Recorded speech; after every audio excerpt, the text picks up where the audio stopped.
Hello दोस्तों, हमारे online platform काव्य लर्नर्स पर आप सभी का स्वागत है। जैसा कि आप जानते हैं कि यूपीपीसीएस और आरओ की परीक्षाएं मॉडल कोड ऑफ कंडक्ट पूरे देश में लगने के कारण आपको पता है कि चुनाव प्रस्तावित हैं हमारे यहाँ और 7 चरणों में चुनाव होने हैं। पहला चरण जो कि 19 अप्रैल से स्टार्ट हो रहा है, ये सतत चलते हुए 4 जून को काउंटिंग है, तो तब तक के लिए समस्त परीक्षाएं स्थगित हैं। पूरे देश में कोई भी जॉब को लेकर के एग्ज़ाम्स नहीं हो रहे हैं क्योंकि आदर्श आचार संहिता लागू है।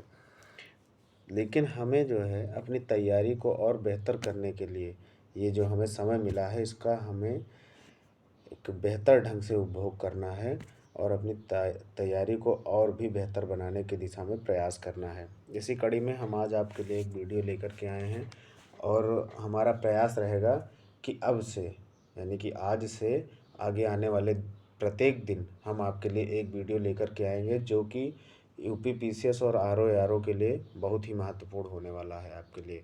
तो ज़्यादा देर ना करते हुए हम सीधे अपने वीडियो पे चलते हैं। इसमें आपको कुछ प्रीवियस ईयर में आए हुए यूपीपीसीएस और आरओ के पॉइंट्स हैं और भी कुछ एक्स्ट्रा पॉइंट्स हैं जो कि आपके आगामी परीक्षाओं में बन सकते हैं। प्रश्न के रूप में आप उन्हें देख सकते हैं। ऐसे संभावित कुछ बिंदुओं को लेकर के हम आपके सामने आए हैं और वो डिस्कस करेंगे। तो आप वीडियो में लगातार बने रह कर के अंत तक वीडियो को देखिए, लाइक सब्सक्राइब करिए। और क्योंकि ये जो हमारा चैनल है काव्य लर्नर्स, इस पर बहुत ज़्यादा ताम झाम तो नहीं है, लेकिन आपको कंटेंट जो मिलेगा वो कंटेंट एकदम सॉलिड मिलेगा। तो इसलिए आप इस वीडियो को लास्ट तक देखिएगा। आपको संभवतः यहाँ से 2 से 3 प्रश्न डेली हमारे जो वीडियो आएंगे 3-4 प्रश्न आपको यहाँ से मिलने वाले हैं। तो आइए देर ना करते हुए आज के पहले पॉइंट पे हम चलते हैं। पहला पॉइंट है हमारा, जॉन लॉरेंस द्वारा अपनाई गई कुशल आक्रमणीयता की नीति अफगानिस्तान के संबंध में लागू की गई थी। अगला पॉइंट है, ब्रिटिश सरकार द्वारा सरकार तथा देशी रियासतों के मध्य संबंध निर्धारण हेतु 1927 में हारकोर्ट बटलर समिति का गठन किया गया था। तो यहाँ पे प्रश्न पूछता है कि हारकोर्ट बटलर समिति का गठन किसने किया था? तो किसने किया? ब्रिटिश सरकार ने। कब किया? 1957 में। ठीक है, वो सॉरी 1927 में। और किस लिए किया था? तो सरकार तथा देशी रियासतों के मध्य जो है संबंध को निर्धारित करने के लिए हारकोर्ट बटलर समिति का गठन किया गया था। तो एक पॉइंट में 3 प्रश्न आपको यहाँ पे देखने को मिल गए। तो इस तरीके से आपको जो हम पॉइंट्स ये बता रहे हैं, इंपॉर्टेंट पॉइंट्स, इनको बस केवल आपको अपने दिमाग में रख लेना है, ये अपने आप में आत्मसात कर लेना है। उसी से आपकी जो है यहाँ पे बहुत अच्छी तैयारी जो है बेहतर ढंग से हो पाएगी। नेक्स्ट है, वर्ष 1878 में 1878 में पारित वर्नाकुलर प्रेस एक्ट के तहत पायनियर समाचार पत्र के विरुद्ध कार्रवाई नहीं की गई। यानी कि जो वर्नाकुलर प्रेस एक्ट आया था 1878 में, उसमें अब यहाँ पे क्वेश्चन पूछेगा कि कौन से अखबार के विरुद्ध कार्रवाई नहीं की गई, तो वो पायनियर समाचार पत्र था जिसके विरुद्ध कोई कार्रवाई नहीं की गई, बाकियों के विरुद्ध कार्रवाई की गई थी वर्नाकुलर प्रेस एक्ट में। अगला है, कुछ राजनीतिक धार्मिक आंदोलन इधर दिए गए हैं लेफ्ट हैंड साइड पे और राइट में उनके वर्ष लिखे गए हैं कि किस वर्ष में ये हुआ। पहला है पागलपंथी विद्रोह। तो पागलपंथी विद्रोह जो है वो 1813 से 1831 के बीच में हुआ।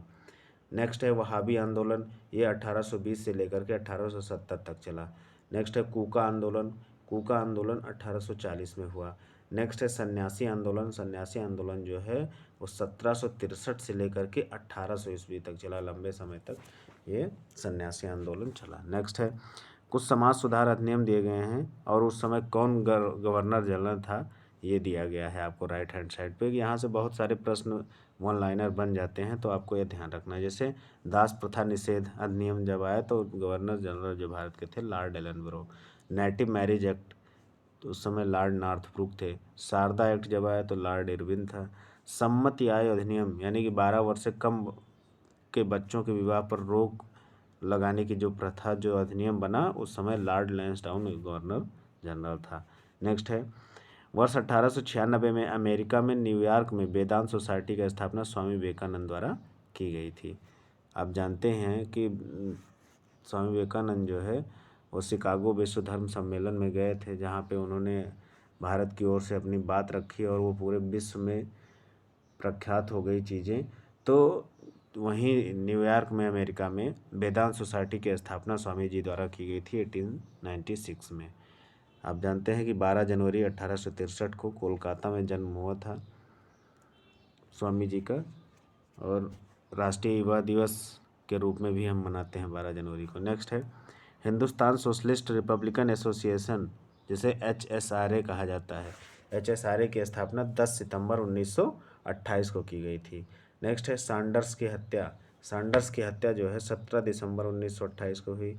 ये मैच करने के लिए आपको दे देता है, तो इसलिए आपको ये याद रखना है। नेक्स्ट है सेंट्रल लेजिस्लेटिव असेंबली बम कांड जो हुआ था वो 8 अप्रैल 1929 को हुआ था, और चटगांव आर्मरी रेड जो हुई थी ये 18 अप्रैल 1930 को हुई थी। नेक्स्ट है अगला पॉइंट है 2 सितंबर 1946 को गठित अंतरिम सरकार एक विफल निकाय साबित हुई। इसका प्रमुख कारण मुस्लिम लीग का असहयोग एवं विरोधी दृष्टिकोण था। यानी कि जो अंतरिम सरकार गठित हुई थी 2 सितंबर 1946 को, वो एक विफल निकाय इसलिए साबित हो गई क्योंकि मुस्लिम लीग ने यहाँ पे सपोर्ट नहीं किया, और बल्कि उसका दृष्टिकोण जो था वो विरोधी दृष्टिकोण था सरकार के प्रति। नेक्स्ट है व्यक्तिगत सत्याग्रह के बारे में कुछ 3-4 पॉइंट आपको बताए गए हैं, देख लेते हैं। व्यक्तिगत सत्याग्रह का आरंभ जो हुआ वो पवनार आश्रम महाराष्ट्र से 17 अक्टूबर 1940 को हुआ था। दूसरा इसका पॉइंट है यह अगस्त प्रस्ताव के विरोध स्वरूप प्रारंभ किया गया था। नेक्स्ट है इस सत्याग्रह के पोषक महात्मा गांधी थे। और लास्ट है इसका पॉइंट कि इसको दिल्ली चलो आंदोलन के नाम से भी जाना जाता है। अब आपको यहाँ पे ध्यान रखना होगा कि महात्मा गांधी जी ने जो नारा दिया था दिल्ली चलो का, ये व्यक्तिगत सत्याग्रह जो हुआ था उसी में दिया था। इसीलिए इस आंदोलन को इस आंदोलन को दिल्ली चलो के नाम से भी जानते हैं। नेक्स्ट है अगला पॉइंट है भारत परिषद अधिनियम 1909 की कुछ विशेषताएं बताई गई हैं। पहला है यह सर अरुणडेल समिति की रिपोर्ट के आधार पर पारित किया गया था। दूसरा है केंद्रीय तथा प्रांतीय विधान परिषदों के सदस्यों को लोकहित के विषयों पर चर्चा करने का अधिकार दिया गया। और तीसरा है बजट पर अनुपूरक प्रश्न पूछने का अधिकार प्रदान किया गया था, और ये किसके तहत? भारत परिषद अधिनियम 1909। नेक्स्ट है इल्बर्ट बिल का संगठित रूप से विरोध करने के लिए अंग्रेजों यूरोपियों ने यूरोपियन डिफेंस एसोसिएशन नामक संगठन की स्थापना की थी।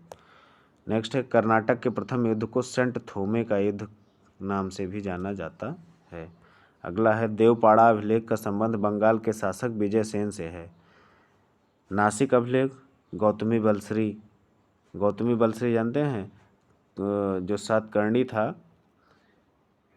सातकर्णी जो एक शासक था उसकी माँ थी गौतमी बलश्री। नेक्स्ट है ग्वालियर अभिलेख, ये भोज प्रतिहार वंश से संबंधित है। और भीतरी अभिलेख जो है ये स्कंदगुप्त से संबंधित है। नेक्स्ट है कुछ संस्थान के नाम दिए गए हैं, इनकी स्थापना कब हुई इसके आगे दिया गया है राइट हैंड साइड पे। जैसे Indian league 1875, east India association 1866, Poona सार्वजनिक सभा 1867, बॉम्बे प्रेसिडेंसी एसोसिएशन 1885। नेक्स्ट अगला पॉइंट जैन धर्म के त्रिरत्नों के बारे में बताया गया है। 3 रत्न जो जैन धर्म के हैं वो है सम्यक श्रद्धा, सम्यक ज्ञान, सम्यक आचरण। अगला पॉइंट है चोल काल में प्रांत को मंडलम कहा जाता था। सेकंड है चोल काल के बारे में कि चोल काल में राज्य के उच्च अधिकारियों या मंत्रियों को उड्डन कट्टम कहा जाता था। नेक्स्ट है अब दिए गए हैं 4 यात्रियों के नाम और किस शासक के समय में ये आए उनको आगे लिखा गया है। जैसे निकोलो कॉन्टी जो है वो देवराय प्रथम के दरबार में आया था। नेक्स्ट है अब्दुल रज्जाक देवराय द्वितीय के दरबार में आया था। जबकि बारबोसा और डोमिंगो पायस ये दोनों कृष्ण देव राय के दरबार में आए थे।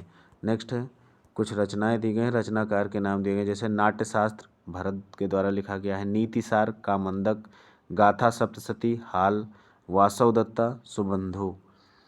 कुछ अभिलेख दिए गए हैं और किस शासक के बारे में अभिलेख बताते हैं वो दिया गया है। जैसे बिलसड स्तंभ लेख, इसमें कुमारगुप्त के बारे में मिलता है।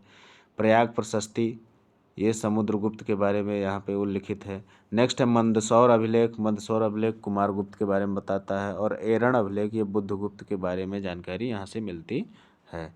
नेक्स्ट है कारकोट वंश यह राजवंश कश्मीर में स्थापित था और ये ललितादित्य मुक्तापीड इस वंश का महान शासक व निर्माता था। बहुत ही फेमस नाम है ललितादित्य मुक्तापीड। ये कारकोट वंश का सबसे महान शासक व निर्माता था। नेक्स्ट है वत्सराज। वत्सराज का शासनकाल 780 ईस्वी से 805 ईस्वी तक रहा। जयसिंह सिद्धराज 1094 ईस्वी से 1153 ईस्वी तक। नागभट्ट प्रथम 730 ईस्वी से 756 ईस्वी। कृष्ण तृतीय 939 ईस्वी से 967 ईस्वी तक इनका शासनकाल रहा। जो हम आपको बता रहे हैं ये जो पॉइंट्स हैं ये कहीं ना कहीं किसी न किसी परीक्षाओं में पूछे गए हैं आपके, और या जो पूछे गए प्रश्न हैं उन्हीं से रिलेटेड ये पॉइंट यहाँ पे बनाए गए हैं। तो आप इसको बहुत ही ध्यान से, बहुत ही बारीकी से देखिएगा। यहाँ से आपको ज़रूर कुछ ना कुछ बेहतर मिलने की संभावना है। नेक्स्ट है 8 degree channel. 8 degree channel Maldives और मिनिकॉय के बीच में है। 9 डिग्री चैनल यानी कि 9 डिग्री चैनल जो है ये मिनिकॉय एवं लक्षद्वीप के बीच में है। और 10 डिग्री चैनल जो है वो अंडमान एवं निकोबार के बीच में है। कोको स्ट्रेट जो है वो उत्तरी अंडमान एवं कोको द्वीप जो कि म्यांमार में है उसके बीच में है। नेक्स्ट है अगला पॉइंट है उत्तरी सह्याद्री एवं दक्षिणी सह्याद्री की विभाजन रेखा 16 डिग्री उत्तरी अक्षांश है। अगला पॉइंट है कोरोमंडल तट। ये कोरोमंडल तट जो है ये तमिलनाडु का पूर्वी तट जो है इसे कोरोमंडल तट कहते हैं। कोंकण तट दमन से गोवा के बीच का समुद्री तट जो है इसे कोंकण तट कहते हैं। उत्कल ओडिशा का मैदान उत्कल कहा जाता है। उत्तरी सर्कर गोदावरी एवं महानदी का पूर्वी तटीय मैदान जो है वो उत्तरी सर्कर कहलाता है। नेक्स्ट अगला पॉइंट सतलज जो है ये ट्रांस हिमालय नदी है। हिमालय को काटकर सिपकीला दर्रा से होकर भारत में प्रवेश करती है। और सतलज नदी का उद्भव जो है वो राकसताल से होता है। राकसताल जो कि मानसरोवर में है तिब्बत में, वहाँ से सतलज नदी का उद्भव होता है। नेक्स्ट है महान हिमालय को हिमाद्री पर्वत श्रेणी कहा जाता है। दूसरा पॉइंट है इसका कश्मीर घाटी पीर पंजाल एवं हिमाद्री पर्वत श्रेणियों के मध्य स्थित है। और अगला पॉइंट है कि काराकोरम श्रेणी को उच्च एशिया की रीढ़ कहा जाता है।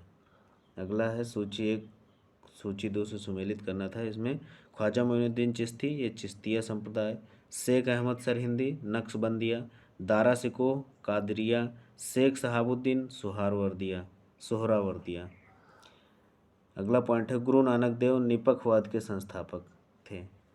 गुरु नानक देव जो हैं वो गुरु नानक देव जो थे वो निपखवाद के संस्थापक थे। नेक्स्ट अगला पॉइंट है यदि कर्क रेखा को आधार माना जाए तो यह भारतीय जलवायु को उष्ण तथा उपोष्ण कटिबंधों में विभाजित करती है। नेक्स्ट है उत्तर पूर्वी मानसून को लौटता हुआ मानसून कहा जाता है। अगला पॉइंट है देश के 90% से अधिक कोयला भंडार एवं उत्पादन में गोंडवाना शैल क्रमों का स्थान है। अगला है अम्लीय मिट्टी चाय के बागानों के लिए उपयुक्त होती है। मतलब ऐसा क्वेश्चन बनता है कि चाय के बागानों के लिए सबसे उपयुक्त मिट्टी किस प्रकार की मिट्टी है, तो वो अम्लीय मिट्टी है। और दूसरा है कि जिप्सम का प्रयोग करके मिट्टी की लवणता एवं क्षारीयता की समस्या को समाप्त किया जा सकता है। अधिक लवणीय या अधिक क्षारीय मिट्टी है तो उसमें हम जिप्सम डाल देंगे तो उसकी लवणीयता या क्षारीयता को वो बैलेंस कर देगा। नेक्स्ट है रामपुर जल विद्युत परियोजना, ये सतलज नदी पर स्थित है और ये कितने मेगावाट की परियोजना है, 412 मेगावाट की। नेक्स्ट है अगला मिलान करना था बिस्ट दोआब जो है वो ब्यास तथा सतलज नदी के मध्य में है। बारी दोआब रावी तथा ब्यास के मध्य में है। रचना दोआब रावी तथा चिनाब के मध्य में है। चाज दोआब चिनाब तथा झेलम के मध्य में है। अब इसको याद करने का एक ट्रिक हो सकता है, जैसे विस्ट दोआब ब्यास तथा सतलज, विस्ट VIST, VI से ब्यास, ST से सतलज हो गया, ठीक है।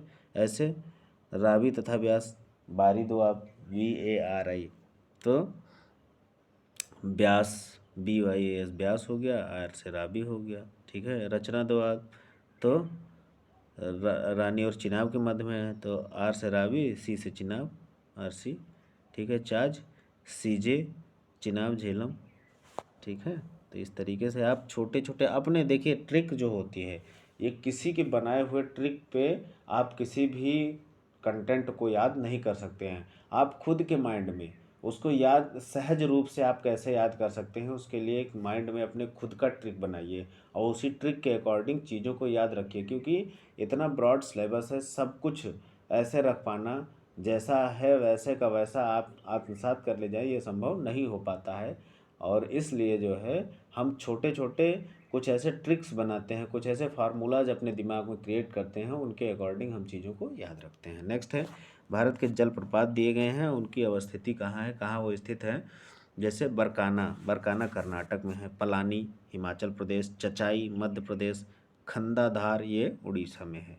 अगला पॉइंट है, प्रसिद्ध क्वांटो का मैदान होन्सू द्वीप पर स्थित है। होन्सू द्वीप ये कहाँ है, ये जापान के आइलैंड्स हैं होन्सू, कोको, ठीक है, इस तरीके से कई सारे द्वीप हैं।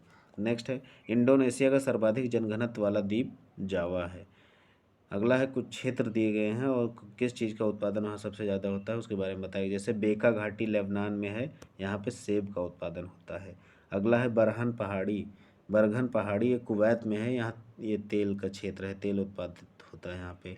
अगला है, किंता केलांग घाटी मलेशिया की, यहाँ पर टिन का उत्पादन होता है। और कायन्नी पठार म्यांमार का, यहाँ पे भी टिन का ही उत्पादन होता है।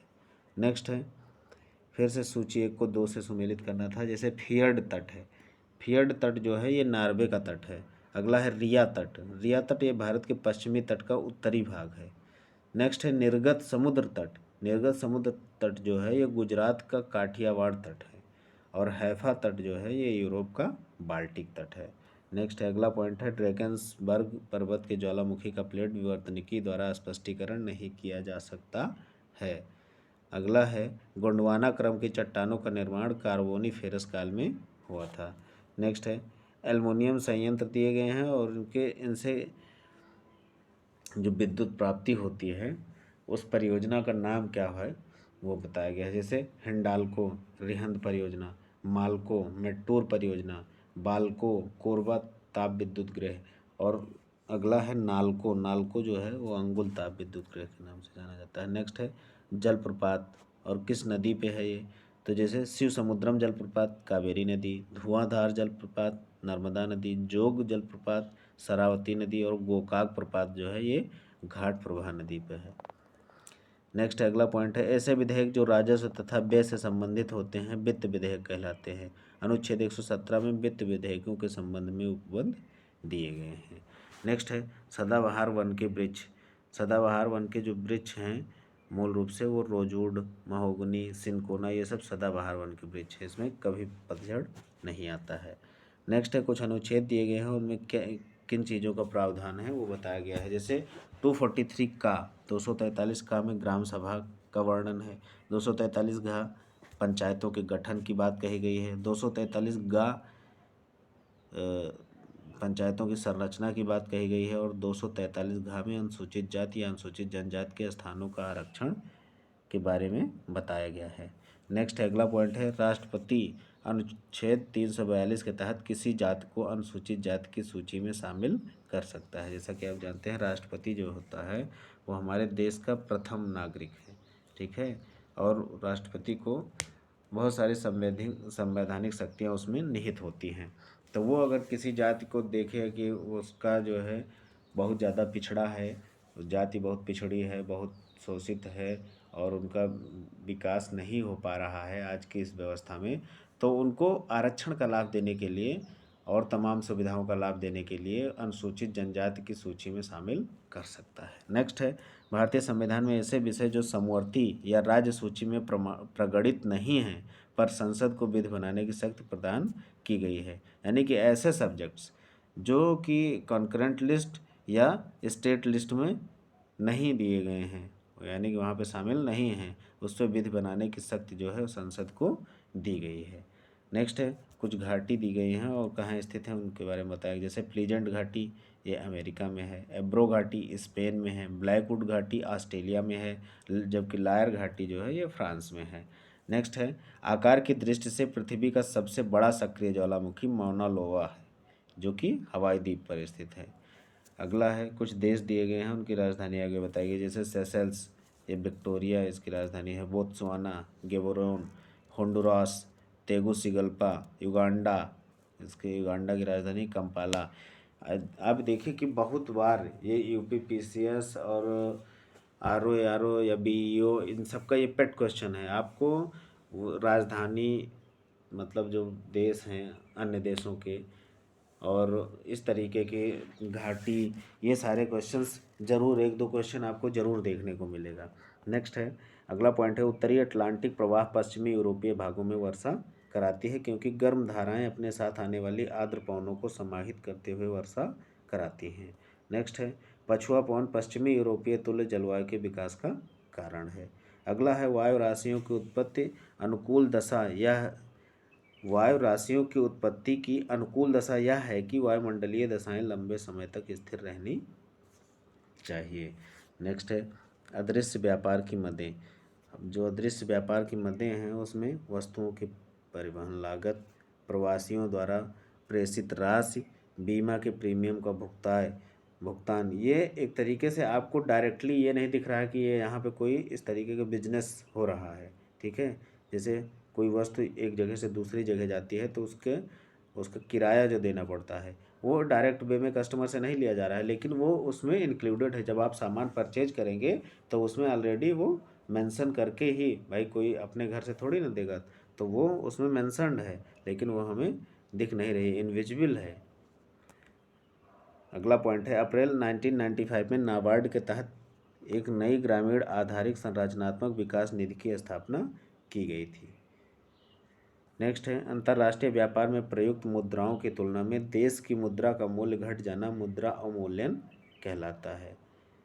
यानी कि जो इंटरनेशनल बिजनेस हो रहा है, इंटरनेशनल ट्रेड हो रहा है, उसमें जो मुद्रा, जो वहाँ पे करेंसी यूज की जा रही है उसकी तुलना में देश की मुद्रा का मूल्य घट जाना। जैसे डॉलर से रुपया इस समय बहुत कम है, एक डॉलर जो है वो कितने रुपए का है, 80 रुपये से ज़्यादा का है, 80-81 रुपये के आसपास का है। तो ये क्या है, अगर उसकी तुलना की जाए तो डॉलर की तुलना में रुपया कितना नीचे है, बहुत ज़्यादा नीचे है। तो एक तरीके से मुद्रा का अवमूल्यन, और वो जब कंपैरिजन हम कर रहे होते हैं, जब कोई इस तरीके का इंटरनेशनल ट्रेड हो रहा होता है तो उसमें हम देखते हैं कि हमारी चीज़ों की कीमत, हमारे पैसे की कीमत कितनी है। नेक्स्ट है, अभीष्ट राष्ट्रीय निर्धारित अंशदान पद जलवायु परिवर्तन पर विश्व के देशों द्वारा बनाई गई कार्य योजना से संबंधित है। अगला पॉइंट है, ब्याज दर को कम करने का परिणाम तरलता तथा उपभोग के वृद्धि के रूप में होगा जो मुद्रास्फीति की वृद्धि में सहायक होगा। अगर जैसे देखिए, एक छोटी बात लीजिए, किसी बैंक ने किसी अपना जो ऋण दे रहे हैं, जो लोन दे रहे हैं, चाहे home loan, car loan, personal loan, जो भी लोन है, उसमें क्या करें, वो अपने इंटरेस्ट रेट को, रेट ऑफ इंटरेस्ट आरओआई को कम कर दें, और उसका परिणाम क्या होगा, तरलता तथा उपभोग की वृद्धि। यानी कि अगर जब आरओआई देखते हैं आप, जिन बैंक का आरओआई कम होता है वहीं लोग ज़्यादा भागते हैं, वहीं से लोन लेते हैं, तो क्या होगा कि तरलता आएगी, सर्कुलेशन में मनी आएगी, और क्या होगा कि उपभोग बढ़ जाएगा, यानी कि लोग खूब एकदम लाइन लगा के लोन लेंगे। तो इस कंडीशन में क्या होगा कि ये मुद्रास्फीति की वृद्धि में सहायक होगा। नेक्स्ट है, FMCG, fast moving consumer goods. इसमें क्या क्या आता है, जैसे दूध हो गया, पनीर, शैम्पू, साबुन, बिस्किट, ब्रेड, यानी कि जो बेसिक नीड की चीज़ें हैं जो डेली हमें चाहिए, ये एफएमसीजी हैं, फास्ट मूविंग कंज्यूमर गुड्स हैं। कोविड के दौरान भी इन चीज़ों का जो है सर्कुलेशन सरकार के द्वारा बनाए रखा गया, जिससे कि लोगों को कोई दिक्कत ना हो। नेक्स्ट है, कृषि लागत एवं मूल्य आयोग द्वारा गन्ने की फसल के लिए न्यूनतम समर्थन मूल्य एमएसपी नहीं बल्कि उचित एवं लाभकारी मूल्य जारी किया जाता है। यानी कि आप जो अभी फसलों पे एमएसपी देने की बात हो रही थी, तो जो मिनिमम सपोर्ट प्राइस है, ठीक है, एमएसपी, वो गन्ने के लिए नहीं लागू होता, क्योंकि गन्ना गन्ना क्या है, एक व्यावसायिक खेती है, एक व्यापारिक फसल है। ठीक है, तो इसके लिए उचित एवं लाभकारी मूल्य जारी किया जाता है, ना कि एमएसपी जारी किया जाता है। नेक्स्ट है, राइबोफ्लेविन की कमी से किलोसिस रोग हो जाता है। कौन सा रोग होता है, किलोसिस रोग हो जाता है। नेक्स्ट है, क्रुक्स कांच। ये क्रुक्स कांच जो होता है, ये पराबैंगनी अल्ट्रावायलेट रेज जो होती है इनको एब्जॉर्ब कर लेता है, अवशोषित कर लेता है। अगला पॉइंट है, डेल्टोनिज्म डिजीज, वर्णांधता की जो बीमारी है, यह एक सेक्स लिंक्ड डिजीज है, यानी कि लिंग संबंधी रोग है। इस रोग से पीड़ित व्यक्ति लाल एवं हरे रंग का भेद नहीं कर पाता है। नेक्स्ट है, अगला पॉइंट है, फ्रिएटोफाइट्स पौधे मरुस्थल में पाए जाते हैं। अगला है राष्ट्रीय कृषि वानिकी अनुसंधान केंद्र, ये झांसी में है उत्तर प्रदेश में। केंद्रीय मरुक्षेत्र अनुसंधान संस्थान जोधपुर में है राजस्थान, क्योंकि आप जानते हैं कि मरुस्थलीय क्षेत्र राजस्थान में सबसे ज़्यादा है भारत की अगर बात की जाए। नेक्स्ट है केंद्रीय बागवानी संस्थान, ये मेसिफेमा नागालैंड में है। अगला पॉइंट है प्रोफेसर एम एस स्वामीनाथन के बारे में। इन्हें क्योंकि अभी जान रहे हैं कि पिछले साल 2023 में इनका निधन हो गया। ये हरित क्रांति के जनक भारत में कहे जाते हैं। 1987 में इन्हें प्रथम विश्व खाद्य पुरस्कार से नवाजा गया। ये इनकी पुस्तक है to a hunger free world. और अगला पॉइंट इनके बारे में है कि संयुक्त राष्ट्र पर्यावरण कार्यक्रम द्वारा इन्हें आर्थिक पारिस्थितिकी का पिता कहा गया। यूनाइटेड नेशंस इन्वायरमेंट प्रोग्राम के द्वारा जो है इन्हें आर्थिक पारिस्थितिकी का पिता कहा गया। नेक्स्ट है सूची 1 को सूची 2 से सुमेलित करना है। जैसे डाईबैक, डाईबैक जो है ये नींबू का रोग है। हैन एंड चिकन, ये अंगूर का रोग है। बंची टाप, ये बनाना केला का रोग है, bunchy top of banana. Black tip, ये आम का रोग है। अगला है शीर्षक मुद्रास्फीति का मापन सामूहिक उपभोक्ता मूल्य सूचकांक के आधार पर किया जाता है। नेक्स्ट है खनिजों के नाम दिए गए हैं और उत्तर प्रदेश के किस जिले में पाया जाता है ये बताना है आपको। जैसे पायराइट्स, पायराइट्स जो है ये सोनभद्र में पाया जाता है। सोनभद्र के बारे में आप जानते हैं कि ये 4 राज्यों की सीमा से घिरा हुआ ये जिला है उत्तर प्रदेश का। ठीक है। अगला है तांबा, तांबा ललितपुर में पाया जाता है। 3 तरफ से ये मध्य प्रदेश से घिरा हुआ है। सैंडस्टोन, सैंडस्टोन मिर्ज़ापुर में। हीरा बांदा में पाया जाता है। अगला पॉइंट है उत्तर प्रदेश राज्य औद्योगिक विकास निगम की स्थापना 1961 में की गई थी और यह कानपुर में स्थापित किया गया था। नेक्स्ट है कर्मा, कर्मा जो है ये खरवार जनजाति का नृत्य है। उत्तर प्रदेश में सोनभद्र में यह जनजाति पाई जाती है जो कि मूलतः झारखंड में खरवार जनजाति ज़्यादा बहुतायत मात्रा में झारखंड में पाई जाती है, लेकिन ये उत्तर प्रदेश की अगर बात की जाए तो ये सोनभद्र में पाई जाती है। नेक्स्ट है किसी माध्यम में प्रकाश का वेग घनत्व पर निर्भर करता है। अगला है कुछ भौतिक राशियाँ दिए गए हैं उनके मात्रक, जैसे विद्युत आवेश का मात्रक है कूलम्ब, विभवांतर का मात्रक वोल्ट, विद्युत धारिता का मात्रक फैराडे, विद्युत विभव का मात्रक वोल्ट मीटर। नेक्स्ट है फोटोक्रोमिक कांच तीव्र प्रकाश में काला किसके कारण होता है? सिल्वर क्लोराइड के कारण। लाल अगर हो जाए तो वो क्यूप्रस ऑक्साइड के कारण, हरा हो जाए तो फेरस ऑक्साइड के कारण, जबकि अगर वो फोटोक्रोमेटिक कांच तीव्र प्रकाश में भूरा हो जाए तो ये फेरिक ऑक्साइड के कारण होता है। नेक्स्ट है अगला पॉइंट है पारे का साधारणतया तापमापी यंत्रों में व्यापक रूप से प्रयोग किया जाता है क्योंकि पारे में उसमें प्रसार की दर उच्च होती है।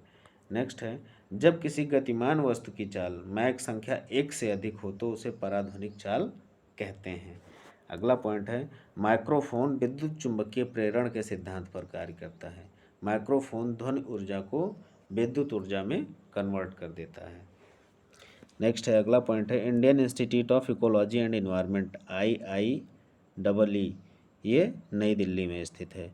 नेक्स्ट है PCS प्री में 2023 में पूछा भी गया है कि एजेंडा 21 के बारे में। तो एजेंडा 21 जो है ये संयुक्त राष्ट्र की गैरबद्ध स्वैच्छिक कार्य योजना है। इस कार्य योजना का सृजन वर्ष 1992 में ब्राज़ील के रियो डी जेनेरियो में संपन्न पर्यावरण एवं विकास पर संयुक्त राष्ट्र सम्मेलन के दौरान किया गया था। अगला पॉइंट है राष्ट्रीय गंगा नदी बेसिन प्राधिकरण का गठन 2009 में किया गया था। नेक्स्ट है टेंसले, टेंसले जो है ये बहुचरम सीमा सिद्धांत के प्रवर्तक हैं। अगला है पीने योग्य जल में आर्सेनिक की अधिकतम अनुमेय मात्रा 0.05 मिलीग्राम पर लीटर है। यानी कि अगर किसी जल में 0.05 मिलीग्राम पर लीटर आर्सेनिक पाया जा रहा है तो वो पीने योग्य जल है। आर्सेनिक क्या करता है? आर्सेनिक वाटर, ऐसा आर्सेनिक जिस पानी में आर्सेनिक है वो क्या करता है कि आप में जो है अगर बहुत ज़्यादा मात्रा में आर्सेनिक पाया जा रहा है तो ये स्टोन वगैरह की समस्या है ये बहुत ज़्यादा बढ़ जाती है। तो इसलिए आपको ये ध्यान रखना है कि उस पानी में 0.05 मिलीग्राम पर लीटर से ज़्यादा आर्सेनिक नहीं होना चाहिए। नेक्स्ट है 2011 की जनगणना के अनुसार उत्तर प्रदेश में शीर्ष स्लम जनसंख्या वाले नगरों में शीर्ष स्थान मेरठ का है।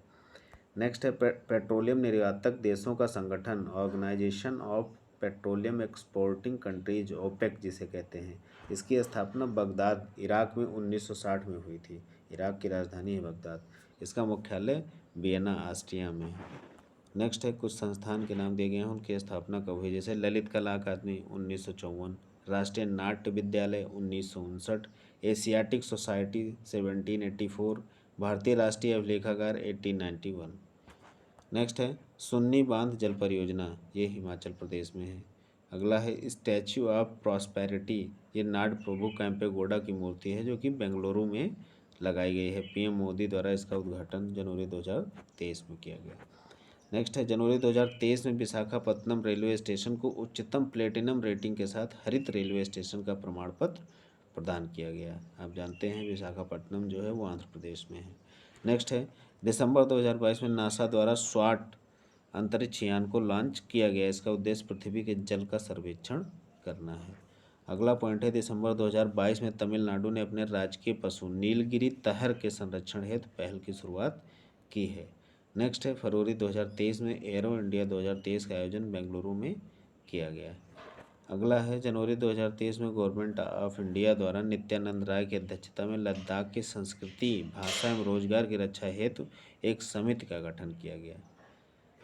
नेक्स्ट है नवंबर 2022 में 41वां अंतर्राष्ट्रीय पुस्तक मेला का आयोजन शारजाह में किया गया। ये सब कुछ करंट के पॉइंट है, लेकिन करंट के साथ साथ इसमें कंटेंट ऐसे भी हैं कि जो आपकी परीक्षाओं में आगे पूछे जा सकते हैं, इसलिए हमने इनको इसमें मेंशन किया है। नेक्स्ट है निवानो पीस फाउंडेशन द्वारा फरवरी 2023 में राजगोपाल पीबी को 40वां निवानो शांति पुरस्कार प्रदान किए जाने की घोषणा की गई है। नेक्स्ट है अभ्यास डस्ट लीग 2023 या भारत तथा उज्बेकिस्तान की थल सेनाओं के मध्य संयुक्त सैन्य अभ्यास पिथौरागढ़ उत्तराखंड में किया गया है। नेक्स्ट है अमृत पैक्स 2023, ये डाक विभाग से संबंधित है। अगला है ट्रोपेक्स 2023, ये भारतीय नौसेना का सबसे बड़ा थिएटर स्तरीय सामरिक तैयारी अभ्यास है। अगला है जनवरी 2023 में यूक्रेन ने ओडेसा शहर को यूनेस्को द्वारा लुप्त प्राय विश्व धरोहर स्थलों की सूची में सम्मिलित किया गया। नेक्स्ट है मानव स्वतंत्रता सूचकांक 2022 में भारत का स्थान 112वां है, जबकि पहला स्थान जो है वो स्विट्जरलैंड का है। अगला है कुछ पुस्तकों के नाम दिए गए हैं, उनके लेखक। जैसे द अर्थ स्पिनर अनुराधा राय ने लिखी है, Ambedkar alive Shashi Tharoor, 400 days Chetan Bhagat, your best day is today Anupam Kher. Next है जनवरी 2023 में फाउल ब्रूड रोग से बचाव हेतु मधुमक्खियों के लिए विश्व का पहला टीका यूएसए ने विकसित किया है। इंपॉर्टेंट क्वेश्चन है कि मधुमक्खियों के लिए टीका जो है विकसित किया है यूएसए ने। नेक्स्ट है 2022 में अंतर्राष्ट्रीय वन मेला 2022 भोपाल में संपन्न हुआ। अगला है फरवरी 2023 में केंद्रीय मंत्रिमंडल द्वारा 22वें विधि आयोग का कार्यकाल 31 अगस्त 2024 तक बढ़ा दिया गया है। इस आयोग के अध्यक्ष ऋतुराज अवस्थी हैं। अब ये क्वेश्चन आपके लिए इम्पॉर्टेंट है क्योंकि यहाँ पे 2000 अगस्त 2024 तक के लिए ऋतुराज अवस्थी का अध्यक्षी का कार्यकाल बढ़ाया गया है। नेक्स्ट है फरवरी 2023 में अजय बंगा को अमेरिकी राष्ट्रपति जो बाइडेन द्वारा विश्व बैंक के अध्यक्ष के रूप में नामित किया गया। ये क्वेश्चन पूछा भी जा चुका है इससे पहले एग्जाम्स में। नेक्स्ट है राष्ट्रीय मानसिक स्वास्थ्य और स्नायु विज्ञान संस्थान द्वारा बुजुर्ग लोगों की मानसिक देखभाल हेतु सार्थक पहल की शुरुआत की गई है। ये आपके कुछ इम्पोर्टेंट फैक्ट्स रहे आज के। ऐसे ही आगे भी निरंतर हम डेली ये प्रयास रहेगा हमारा कि अभी कुछ दिन तक हम नहीं ला पाए थे वीडियो किसी कारणवश।